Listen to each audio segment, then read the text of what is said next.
Things the Pentecostal church never taught me about the day of Pentecost. Pentecost just means 50 in Greek, and this feast that they are gathered to celebrate is actually Leviticus 23, Shavuot.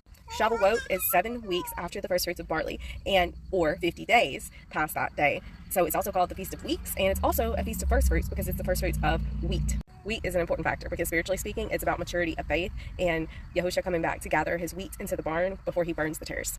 So he tells his disciples to stay in Jerusalem and wait for the Helper to come. He was going to pour out the Holy Spirit in this mass amount upon all of these devout followers. The word says devout, and that's something nobody ever brings up. Devout literally means they were following the law. They were obeying. They were following Torah, and they came to keep this feast. They were commanded by the Messiah to stay here, keep this feast, and wait and see what happens. So as they obeyed, Yahushua pours out the Spirit. He gives them the gift of tongues because there is scattered Israel that have come and gathered for this pilgrimage feast of Shavuot. There was scattered Israel of all different languages, plus the Jews, plus all of the Romans and Gentiles that were around the area that got to hear the gospel in their own language and got to hear that the prophecy about Messiah's coming came to pass.